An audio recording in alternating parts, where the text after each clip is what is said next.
If you're a real estate investor and are wondering how to raise and leverage private money to make more profit on every deal, then you're in the right place.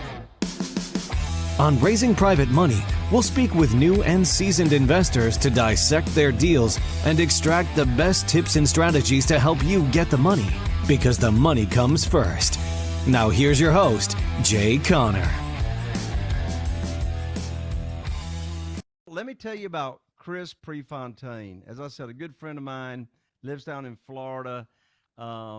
He also coaches real estate investors all over the nation. His coaching is very, very complementary to what I do and Crystal and Chaffee and our team. Very symbiotic, a lot of synergy going on. But what Chris is going to present today is all about terms. And actually, the title of his talk is The Secrets to Creating 3 Paydays Per Deal. He actually trademarked that phrase, 3 paydays per deal. And of course, it's what we enjoy, what it's all about, without using any of your own cash or credit or banks. Chris has been doing this for many, many, many years. He's a best-selling author, not one time, 2 times, or 3 times. He's a 4-time, 4X best-selling author. And he's also a Forbes Business Council member, 3-time Inc. 5000 honoree for the fastest growing companies. And so, as I said, I wanted to bring Chris on here to show you how he does single family houses and how it can be so complementary to private money as well. As questions come to your mind, type them in the chat and we'll get your questions answered at the end of Chris's presentation and talk. So with that, we want to give Chris the very sophisticated golf clap right here as we welcome Chris to present to the Private Money Academy membership. Chris, welcome to the Zoom. I'm going to turn it over to you. Thanks, Jay. Thanks, Crystal. It's interesting because Jay is with our community tomorrow night. And Jay, when you first come on, people kind of said the same thing you alluded to. Okay, I thought we don't use money. So we marry so well together with our tribes and our techniques. It's just going to open up more deals is the bottom line, which is pretty sweet. Jay, how long do we have before we stop for Q&A? I don't want to abuse time. Sure. Yeah, if we can, because I promise people we normally stop around 5 o'clock. So if we could stop about 10 minutes to 5 or so, that would be great to leave time for questions. Okay, I'll keep an eye on that. So, okay, good. Very good. What I did is I did a quick video, you guys, 1 or 2 minutes. I'll play that because I'm certain, with the exception of maybe 1 or 2 names I recognize, that most of you have not seen or heard this. And I am from New England. I'm actually in Rhode Island. So I do go a little faster, but my intent is good. My intent is to kind of give you guys exposure to what we do here. You can put your wallets away. This is 100% about giving you guys content and giving you some free gifts, right? So it's all about. We're gonna have some fun, and I'll answer any questions at the end and hang out for you. So enjoy the quick video. Jay, just give me your Crystal thumbs up when that plays. I just want to make sure it plays fine. All right.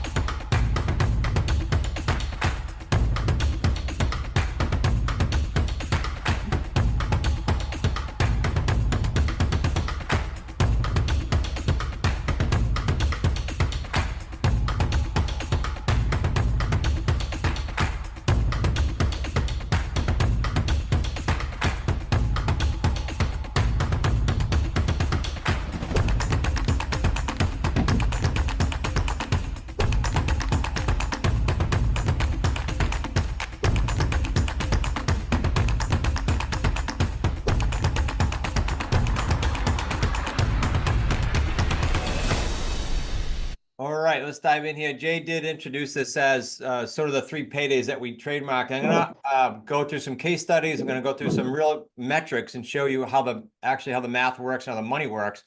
One of the misperceptions with our deals, especially in the term space, the creative real estate space, is that we don't keep a portfolio. We're always spinning out of it, and it's not true. We have all kinds of techniques that once a member of our community has, say, 5 or 6 properties, we do what's called wealth stacking. And that's turning some basic lease purchases into long-term deals, or taking a lease purchase and turning into sub-2 deals. I'm going to define each one of those. And for those of you that are more advanced, I know some experience here, just bear with me. And for those of you that are brand new, when I go higher level, just know that it's to expose you to it, not to necessarily capture everything tonight. I heard you guys, there's some great experience in Jay's community. That's why Jay and I love hanging out. I've been at this for 33 years. Next month, actually, pretty scary to date myself a little bit. But I'll tell you that what the impetus to all this that we do today, literally, was the '08 crash. And then there's all kinds of references to that, even if some of those intros that I heard you guys talking about. So I've played in a lot of the different spaces. I'm not going to say all, but when I came through that, there were some super, super big lessons. And I know some of you were around then. And it's and whether there's younger people on here or not, the fact is that's not as important as are you prepared to handle what's going to take place here in the next year or two, because it's far different and it's far greater potential if you're prepared. This has been, I think Jay will agree, one of, in my 33 years, one of the highest demands I've seen for creative real estate, certainly awareness about creative real estate. If you go back to like early 90s, which is when I started, there were maybe 2 or 3% of deals being done outside of banks. And it's super hard to get my finger on this metric, but it's up in the high teens and growing. And there's all kinds of articles to support that now, unlike when we started doing this terms niche after the crash. I sort of call it, when I went through the crash, I was really kind of do some gut checking, getting back in the business, because it beat me up mentally, financially, and everything else. And I said, okay, I don't want to do it the old way anymore, which was getting paid once. That was one of the criteria. One was not using banks. There's all kinds of things. But one big one was, man, I feel like every January I get on a treadmill and then I got to restart, even if I have a great year. And I specifically remember being a little bit frustrated every January, like, okay, I got to go redo it all again. I feel like I had a big job. So the new way is the 3 paydays. As Jay said, we did trademark that. I'll walk you through what that means. I want to sort of touch everybody here. So I threw this slide in this morning. If you're looking for supplemental income, sort of like when you're working with Jay, fantastic. A lot of our members, they'll come to us and say, hey, I'm looking to replace, and they're usually significant incomes. All of our coaches, for example, had significant 6-figure incomes and have replaced them. Or some of you are all set financially, and that's cool. Some of the stuff I do, or we do as a community at Smart Real Estate Coach, can be plowed through your IRA or your IRA-owned LLC or your Coverdell, or your own home. If you learn nothing else today, maybe a nugget or two, even if you're experienced, on how you might be able to do this with your own home, because I simply refuse nowadays to deal with banks, period. I don't sign on loans. I don't take out anything that has to do with that kind of a guarantee. When I say buying on terms, all I'm talking about is creative real estate. It means no banks, no large down payments. And I say no large because I'll never say no money. As you'll see on some of these sub-2 deals, and you guys have experienced it from hearing those intros, you are going to sometimes have to come out of pocket for transfer tax or arrears or something, but it's not significant. And like I said, no signing personally. The 3 ways we buy, probably not new to you guys, but niche down, we do some neat things. So for example, in the owner financing world, 99% of our owner financing deals are done, A, with a seller that owes nothing. They're free and clear. We specifically seek those out. About 1/3 of the properties in the United States are in that category, believe it or not. And B, we make sure that we do those on principal only monthly payments. That's in the owner financing category now. So because of that, the principal pay down component, especially if you get a long enough term, is super lucrative. And I'll give you a metric to guarantee a 6-figure deal in the 3 paydays every single time. And it's not to say you're going to go out and find 5 or 10 of these a month, but I can show you how to go out and find a nice handful of those this year, to go ahead and bring on 6 figures per deal, all 3 paydays. Subject to, we'll define these, but I heard you guys talking about it, so I know there's enough experience here to kind of digest what we're going to do here. And then lease purchase. There's all kinds of, we don't have time today, but there's all kinds of advanced techniques, as I alluded to earlier, where we take a lease purchase, turn it into a long-term sub-2. Have several of those going on right now. And so this will just wet your whistle again. We're throwing content tonight, but I want to make sure it just exposes you, and we can give you some free stuff later to dig deeper.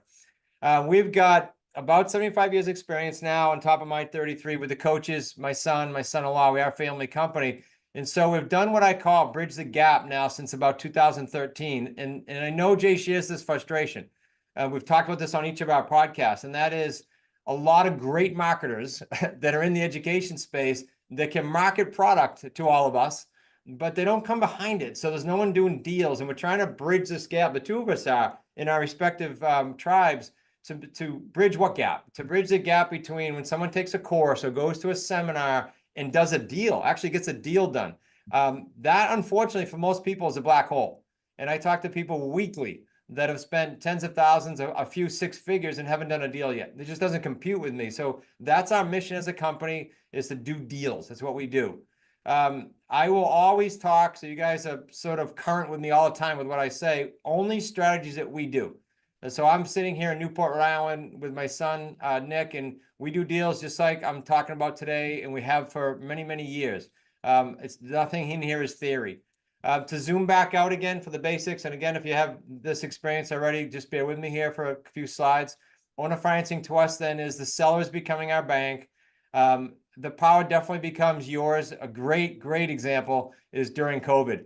During COVID, I had about 72 single families, because this stuff I'm talking about, you can buy any asset class, but I had about 72, and there were about 3 or 4 headaches. Far different from if we were landlords, right? We have buyers in our homes, as you're going to learn in a few minutes. So I had very few headaches, but those few headaches I had all the leverage. We're never signing personally, and every single one of our agreements are protective in that the house can go back to the seller if it had to. We didn't have to, because nobody wants their house back, but the power is yours, and you eliminate all those traditional barriers or headaches that can be out there for bank financing. Sub 2, mortgage stays in the seller's name, unlike a lease purchase that you'll see next. Title transfers. You make the payments on their behalf. I'm very careful here, because a lot of people, even in my community, will say, okay, so we're going to assume the loan. And they get themselves in a bit of a pickle, because assume the loan means they're going to go apply, right? And pledge their credit and do everything else they would do conventionally. We're not assuming anything. We're just making the loan on their behalf. Now, unlike the free and clear sellers that we speak to all the time, who are pretty well off financially, or they presumably would have already pulled the money out of their property, Sub 2 usually, not always, lends itself to people that need a fix. They need a Band-Aid, they need some financial relief. And there's what we call a hybrid deal. A lot of our students now are doing the Sub 2 and either bringing in private money, like Jay said, or Sub 2 in owner financing component, who are very well off. They just needed to kind of Band-Aid one of their many homes. If you look at the mortgage rates, I know you guys are aware of this. I'm just going to pop them up there, not read word for word.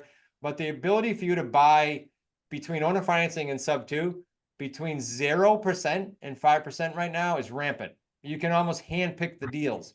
Another one this morning we had come on, our mastermind, similar to yours, is buying one at 2.6% interest. Who wouldn't want that now? 0 to 5% in a market that certainly is not getting there yet. Lease purchase, just one more definition here for you. It behaves the same way as you're going to see financially in a minute, but the mortgage does stay in the seller's name. Titles does not transfer, and you make the payments on their behalf. So this one is simple for new people to get into, because our agreements are pre-written with a $10 deposit, $10. So you can go out there and control. I had a guy, Brian, in Chicago, control his first 8 deals with the lease purchase, $10 a deal, and all 3 paydays was about 838 grand. And again, I'll show you some numerics on how the 3 paydays work. But you control the property, and you do have a mechanism to control, to cloud the title with what we call notice of option or a memorandum of real estate. Now, this has been a hot topic lately. We surveyed our database, Jay, and they came out with seller leads. For some reason, it keeps popping up. There's nothing tricky here, actually. There's no magic formula. We do have a feed that feeds us every day, live feed, but all it gives us is expireds for sale by owners, for rent by owners. Niche lists would be things like free and clear. I love personally free and clear out-of-state owners. There's all kinds of lists that some of you probably have already tinkered with. But those are where that's how we get most of our leads, or all of our leads. I've seen everything in the owner financing, in the Sub 2 world, in the lease purchase world, from, hey, I just want my price, I can wait. Because remember, we're putting no money down unless they're in hot water and we need to bail them out and it makes sense to. Or in the case of the building I bought, I actually bought an office building this way. He wanted to create cash flow for his wife and his son. He also wanted to do some estate and tax planning. That's why he did it. Because people say, well, why would a gentleman sell you? I bought the building for $550. Why would he sell you that with principal only payments and no money down? Because he wanted his price and he wanted a plan. Nobody would give him that in the conventional world. And of course, divorce, COVID, all kinds of other reasons that we've seen. But all we're doing is what? All we're doing is similar to what you guys do in the private money world. We're solving problems. That's all we're doing. Like an auto body, an attorney, an accountant, you go there to have a problem solved or accomplish a goal that the conventional market's not providing. That's it. And that's all we do when we talk to sellers. If it's a fit and they can wait for their cash, then it's a phenomenal way for us to get into the deal. We do exit, as far as tonight is involved, without getting too advanced, we do exit primarily rent to own. This is another frustration point for me. I know Jay and I have talked about this on our shows again. Many people that do the rent to own have a success rate of maybe 20%, getting the buyer to the finish line. We've got a default rate of like 2 to 10% max. And it's because we are pretty obnoxious at the beginning, at the front end with the underwriting portion of this. My son Nick handles this and trains the what we call our associates on this. And we make sure that we're putting a buyer in there, that deserves to be in there. They're a buyer that needs time, not a renter that wants to have a house someday but has 40 years of bad history. So we do have a huge success rate in the rent to own, and then we can convert some of those to some other owner financing things at a more advanced strategy. I'm sure you guys are all exposed to this already, but all it is a program to help buyers who need to become mortgage ready and need that extra time. That's all it is. We have a mortgage broker in our community, and this is recent, Raphael, and he's in Miami. He writes about 100-something loans a year. So I thought this was a good sort of microcosm of what goes on right now. He said, Chris, 17 to 18 out of 100 apps are getting approved right now. That doesn't mean some aren't going to take just 3 months and some will take 4 years, but he's seeing today about 17 to 18 out of 100. That's pretty dismal for buyers, especially with this rate change that went on. So the pool of buyers is huge. The challenge becomes, out of that 82% or so per the pie graph here, can we have a system, which we do, to weed out the ones that aren't deserved buyers and can rise to the top for the rent to own? So they tend to be self-employed, maybe recently self-employed too. They just changed over from corporate America to self-employed. It's a big one now since COVID, actually. So they have great credit. They have a cash. They just didn't know they weren't going to be able to qualify, and they need seasoning. So they're a great pool of buyers. Job change, as I said. What I want to do here, I went through that pretty quickly, so I want to get to where the math all comes in here with this 3 payday thing. I think this will be an eye-opener, and then you can meld this to some of the stuff you guys do as a community. The payday 1 is the deposit. Remember, deserved buyers who were going to buy but couldn't qualify. So they have a deposit. Payday 1. Payday 2, monthly cash flow, the delta between what you're paying the seller or the underlying debt, whether it's a lease or a sub 2, and what you charge them to be in the rent-to-own program. And then payday 3 is really cool because during the term, and long terms are good, during the term, you're getting the benefit of all the principal pay down and any markup you did to the property. So here's what the numbers look like for us as a family team here in New England. A little under 27 grand, payday 1, payday 2, small for us, 300, but that's per month per property, and then payday 3. So if you picture this model, in my opinion, forget real estate for a second, is a perfect business model. Now money. And when you get that property, you literally launch a cash flow stream. It's like out of thin air, you get the $308 per property per month, and then you have a payday 3 at some date in the future, but you know that date within a range. You start to put these all in a spreadsheet, and it becomes far different quality of income than, say, the 1 payday deals. This was a snapshot. This is a great example of the quality of income. This was a snapshot of about 22 deals. It was a 12-month look back for us. About a year ago, we did a 12-month look back. We newly created in that 12-month look back, almost 600 grand in payday 1s, payday 3s, a little over 800. But the one I want to point your attention to is the payday 2s. That's a delta, a net 6,500 that was newly created in 12 months. So you guys can do the math when you get off this afternoon, but how much money do you need in a bank to passively kick you about $6,500 a month? It's probably a few million bucks. So I don't know about you, but I can't sock that away in the next year, but I can definitely show you how to create the deals that can go ahead and kick that out to you. So that's the power of the quality of the income here. And I just want to kind of flash a couple people from around the country, because I know the question that floats out, I've been doing this a long time, is what about my price range? What about my market? You don't understand, Chris, it's different here. All kinds of things. This works anywhere. Mike's out in Northern California, very similar to us, actually a little higher than us. Rick happens to be in New Hampshire, not far from me, but absolutely crushes our paydays. He's got 6-figure deals. He was actually in the government for 30 years with about 100 plus employees, and was able to leave because he had 4 or 5 heavy deals in the 100K range and quickly replace his salary. I'm going to jump in here to one case study, guys, of each deal, because I just want to make sure we're okay on our time. This was an owner financing deal, and if we run out of time, they all exit the same. However we buy, they all look the same on the 3 paydays. So if I get at least 2 of these in, you'll get a sense for how it behaves. We got this from an expired listing. Sadly, the gentleman lost one of his twin boys at this second home he had here on the lake, and was willing to, he owned it free and clear, willing to do owner financing as long as he got his price, just wanted closure. So we did a 48-month deal at $399. We sold it on a rent to own at 429 fairly quickly. Our payday one was pretty healthy, 80 grand. It was 40 up front and then 40 over time. We'll do that often. Like example comes to mind, we had a state trooper who had retroactive sergeant pay and he knew that, so he scheduled out payments. It gets them more vested in the home. It gets them set up with a higher down payment to be better qualified. And certainly it's better cash flow for us over the term of the deal. So payday one was 80 grand. Payday two, we are paying the seller. Now this is the kicker with these, $1,000 a month principal, no interest on that. Compare that to a mortgage. If you took that mortgage out today, payment from the buyer was $1,700, not including our insurance. We had a nice spread there, about $700. So over the course of the term, and this did go full term, this did already cash out. Payday three then works like this. You got the markup on the sale that we did, plus all the principal pay down. That's the power right there. $48,000 in 4 years. That's why we like the longer terms on these. And then this behaves when it cashes out on the payday three, just like any other conventional buy. If you were buying a home like next month, you get credit for your down payment. So there's that showing. And then because we got so much up front, we actually have a negative payday three. And then we're getting rent. There's a garage. As we look at this house from this angle, there was a garage with an apartment above it. We inherited a tenant. So all total here, 6 figures, 109 grand. Here's the metric for you guys. Simple. When you find a home in your area, and most of you can do this, $200,000 purchase price and above, at least 4-year terms or longer, and $1,000 a month payment or higher, you have a 6-figure deal all 3 paydays, every time.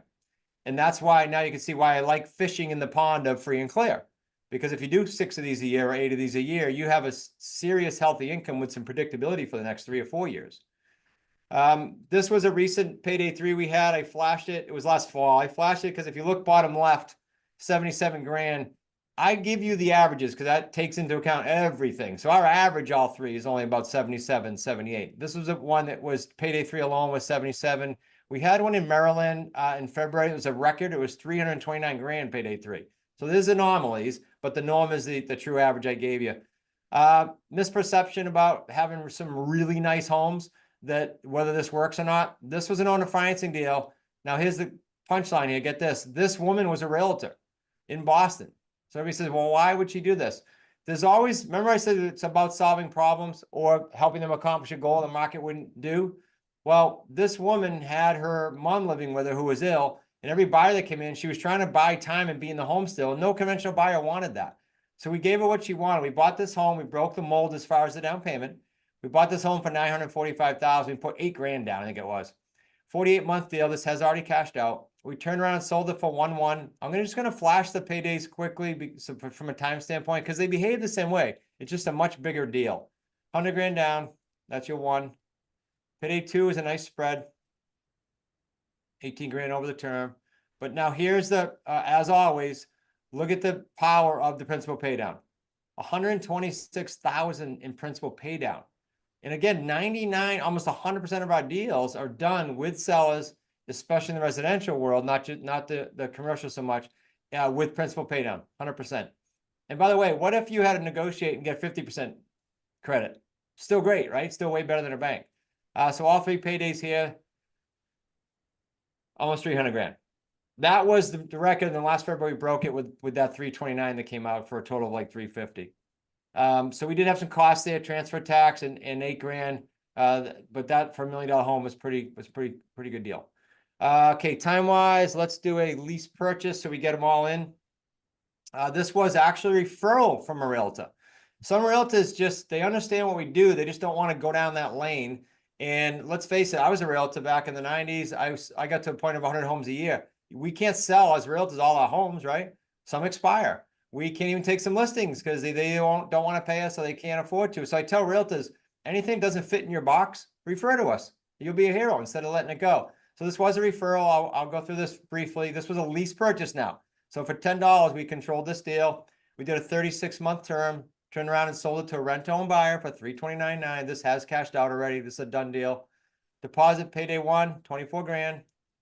Payday 2 spread, a little over $500. Payday 3 behaves like this, same kind of formula. You mark up the property, principal pay down credit. Look how small that is because that was an underlying mortgage that somebody had that we were paying on, that $18.18 a month. Not so powerful like the principal pay down component. We give them credit for their deposit, as always, and we get a payday 3 of 38 grand for a total of over 80 grand, all 3 paydays. So you can see they behave the same way. And they range in our community from a low of 45,000 to a high of 350. I'm going to skip this sub 2 one.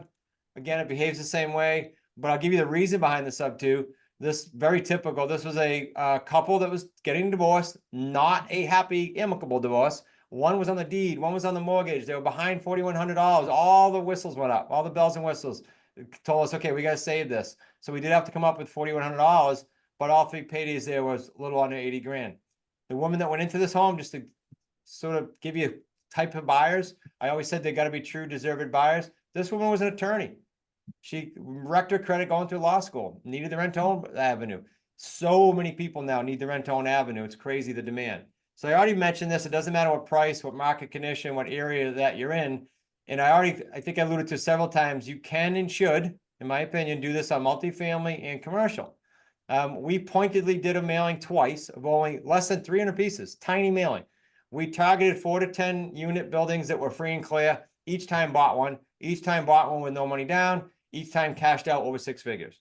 The strategy is different. The strategy is not, I'm going to turn around and do a rent to own. The strategy is just improving the NOI, letting the principal pay down come down because the tenants do it for you, and then go ahead and selling it conventionally. Both were super, super successful.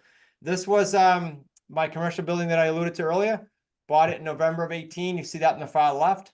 In the bottom right, we weren't going to sell it. I had 20-year terms on this. Last September, we sold it $750,000 profit on that one. If you see bottom right. So that was a recent transaction. That was where we housed our companies, especially pre-COVID. COVID happened. Everybody's all over the country. We don't need the space anymore. And the profit was rather nice. So you can do it with any asset class. Guys, if you look at books from like, the Vanderbilts or any of the old wealthy families, you'll read about lease purchase and owner financing, and some of it before banking even took place. So if you applied none of this except for, hey, I'm going to learn how to do this, I'm going to learn this skill set, nobody could take it from you. You have it for life. If you just did your own home, you'd be set up quite nicely. Other people just want to do, we have an attorney in Phoenix who runs a very, very busy trust practice.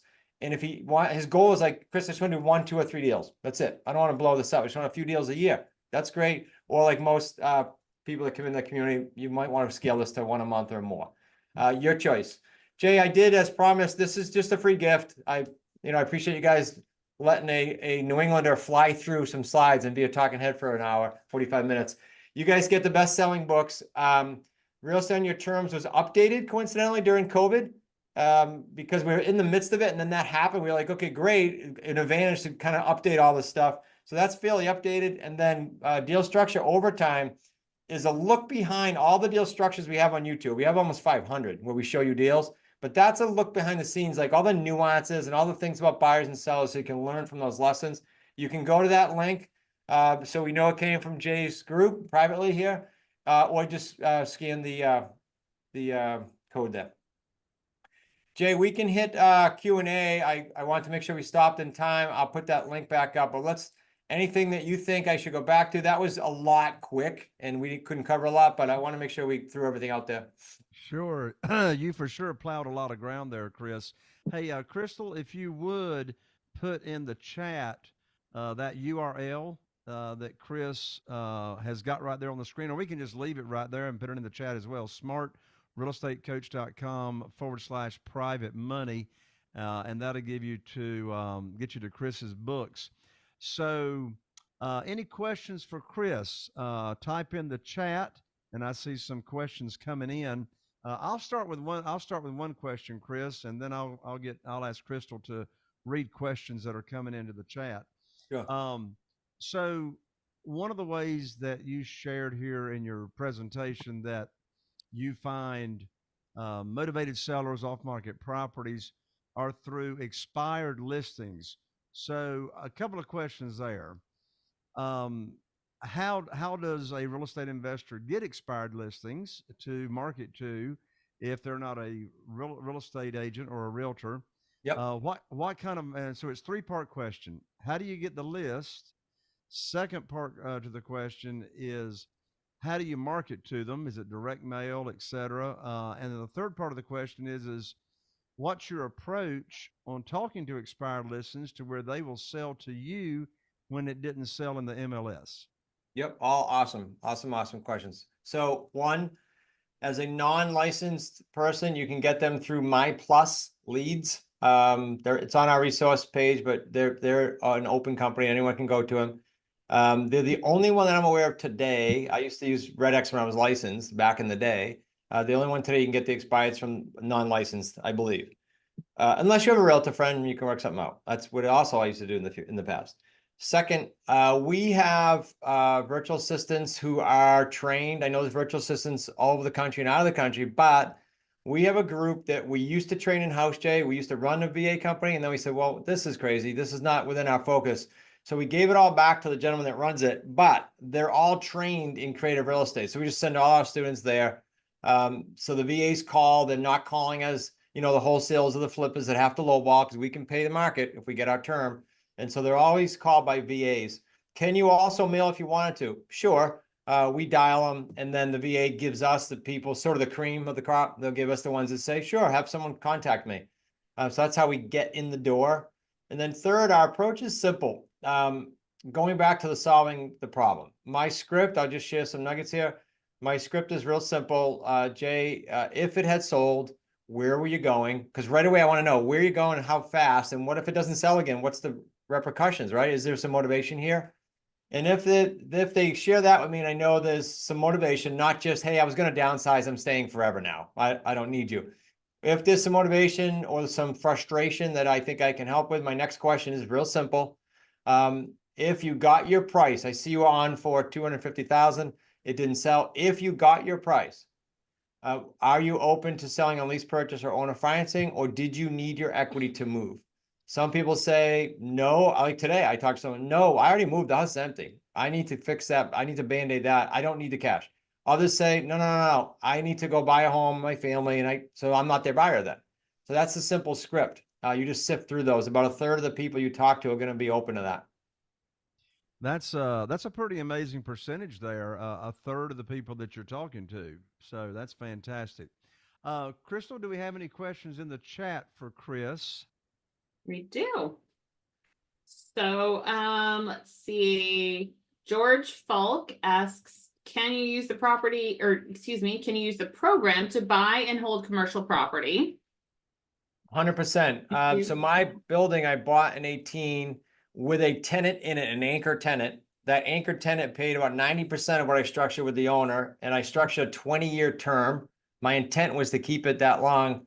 And as I said, COVID came and things changed. And then when I went to lease it, my realtor said, Chris, you might want to put it on the market. This was 23. I said, why? I didn't think of anything unique about it. He said, no, you can almost do anything here with what you have in this zone. So I put it on the market and sold it for cash like within 7 days. I could have held it forever. It's a great strategy, sub 2 or owner financing, to buy and hold, to do short-term exits. It doesn't matter how your exit's going to be. Yes, you absolutely can and should. Excellent. Derek says, how much do you budget on average for mailings per month?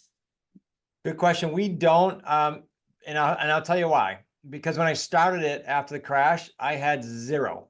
So I couldn't even hire a VA. I had to get on the phone myself. And then once I got a deal, I hired a VA, and then I kept that system going, because a lot of people that come to us either don't have the cash like I didn't back after 2008, or they just don't want to be committing to overhead every month. Now, can you do some spotty mailings? I do some spot mailings, like I told you how I found those multis. I'll spend $200 or $300, maybe $500 every 2 or 3 months just to generate some variety of leads if I don't feel like my lead flow is big enough for the VAs. But again, I have larger goals too. If your goal, for example, is 1 deal a month, I promise you, within 50 miles of your home, you can do that with ease. And with those profitable deals, I think a lot of you guys would be happy with that. But you can do both. It's just not necessary to budget that. Budget to run this business the way I explained it, with a VA included, and My Plus Leads and a CRM, $550 to $1,000, and the thousands on the high side until you get up to 1 deal a month. Perfect. The next question is, do you have your buyer in place before you get a property under contract? Really good question. Because some niches teach you have to, we do not, because as Jay knows, when you offer a property out for terms, because of that pie chart I showed you, the onslaught of buyers is insane. You'll have a buyers list of 300 or 400 people, boom. The challenge becomes sifting through that with a system, which we do teach, so that you don't waste time. Because a lot of renters, regardless of your ad, will call. And no matter how good you are with your ad that we give you, they'll call. So you don't have to have your buyer in place yet. Now, a piggyback to that is, I didn't say it, all of our properties, unless you get to the point of cash flow and you're fine, all of our agreements, rather, to procure the property are contingent upon finding a buyer. So you don't have to commit to someone's mortgage or to owner financing unless you have a killer deal and you want to, but that's a business decision. Our agreements are set up with a contingency to find a buyer first, usually for 90 or 120 days. So there's no risk. Perfect. Don says, what's the percentage of rent-to-own buyers who will find a loan at the term date? If not, do they forfeit their deposit or work with them? Yeah, that's Don, the sort of the inverse relationship to what's out there in the world of rent to own now, sadly. We have a default rate of about 2 to 10% because regardless of how strict we are with our underwriting, and we are super strict, life happens, right? Like death, divorce, I've seen it all. So we're gonna convert most of our buyers 2 to 10% default rate if they default. Two during COVID just got up and said, Chris, one was a teacher. I can't do this, here are the keys, because that was their agreement. They signed it with our attorney. It's rare, but that has to and does happen because life happens. Yeah. And Michael asks, how do you determine the deposit for the person moving into the house? And do you have your own leasing contract? Two applicable questions here. This is a good flow. Yes, we have all our own contracts. They've been written and rewritten and edited and tweaked because we've run into headaches right over the years for about 13 years now in the terms niche specifically. Those are all available in one of our modules, every single one of the agreements and checklists. As far as deposit, so the buyer is remember I keep saying there's a system to weed out sort of the renters. The buyers go through a process, and one of the many pieces of the process is to watch a video on how rent-to-own works. And that rent-to-own video is going to tell them they've got to have 3 to 10%, because when they get to the finish line, unless it's a jumbo, they got to have 3 to 10% typically. If it's a VA, we still don't care. We want to see 3 to 10%. So it educates them on that. Now our script says, hey, Jay, if Jay's the buyer, Jay, I know the video said 3 to 10%. We're going to take all applicants. And we are going to heavily weight down payment for commitment. So if you put 3, just know that I don't want you upset with me. Somebody could come in the door tomorrow with 10%. So it's up to them, but we do give them a range. And if it's a jumbo, again, we want to get them over time up to the 20% range because we don't want to set them up to lose on these. Perfect. And that is the last. Oh, wait, hold on.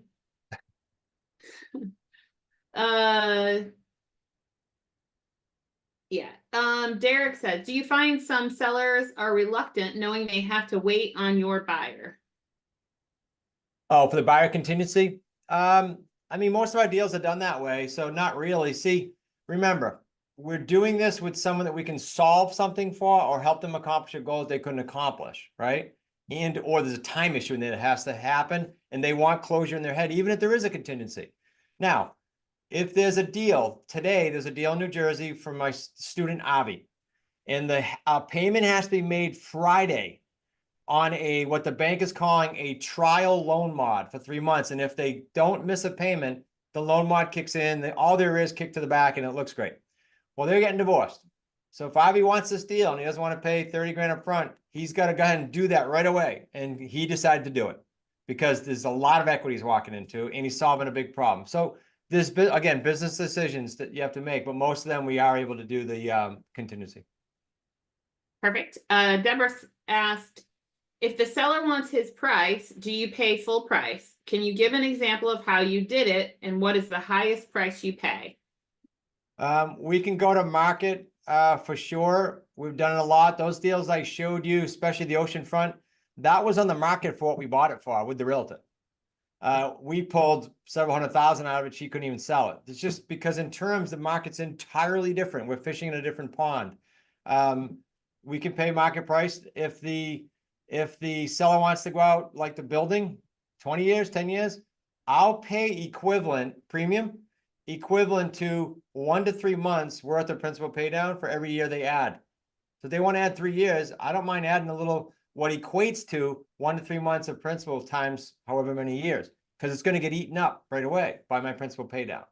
So I don't honestly care about price as long as my term is correct. Okay. And that's all the questions right now, Jay? Awesome. Thank you, Crystal, for fielding those questions. Thank you. Listen, folks, this is a no-brainer. Free gift, free books here from Chris Pre.